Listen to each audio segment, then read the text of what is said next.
Ramadan dah nak dekat. Apakah itu Ramadan?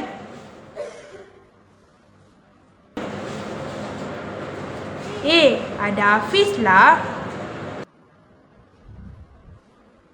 Hafiz, apakah itu Ramadan? Ramadan adalah rukun Islam ketiga yang wajib umat Islam melakukannya untuk menahan daripada tidak makan dan minum. Selain itu, menahan diri daripada melakukan perkara yang membatalkan puasa. Oh, begitu. Baru saya tahu apakah itu Ramadan. Terima kasih kerana sudah menjelaskannya.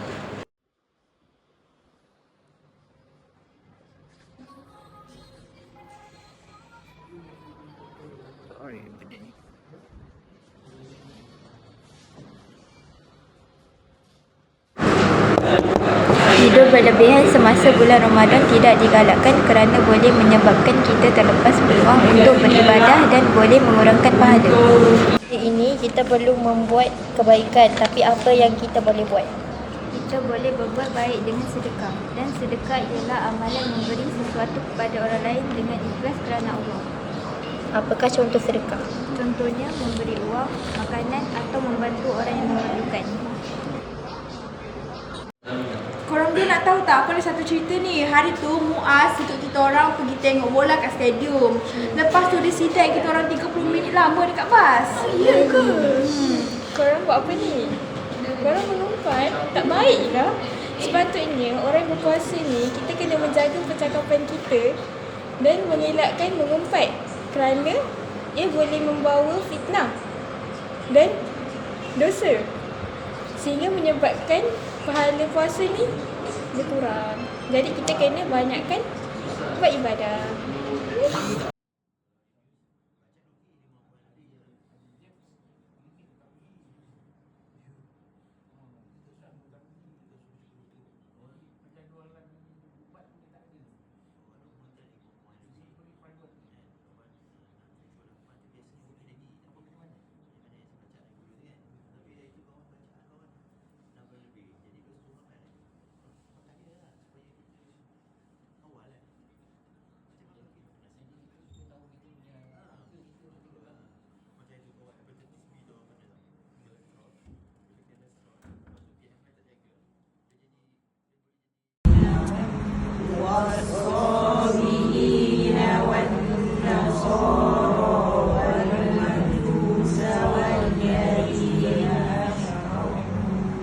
Zikir dengan subhanallah, alhamdulillah dan la ilaha illallah.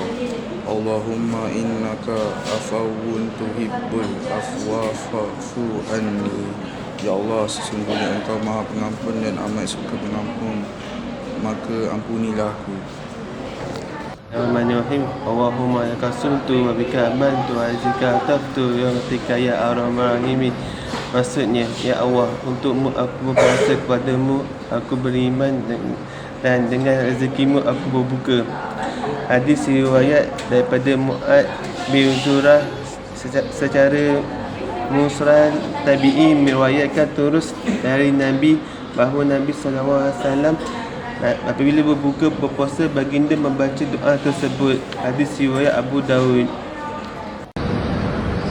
Kami daripada JSK Tahap 3 Operasi Sistem Komputer ingin mengucapkan selamat puasa dan sekian terima kasih.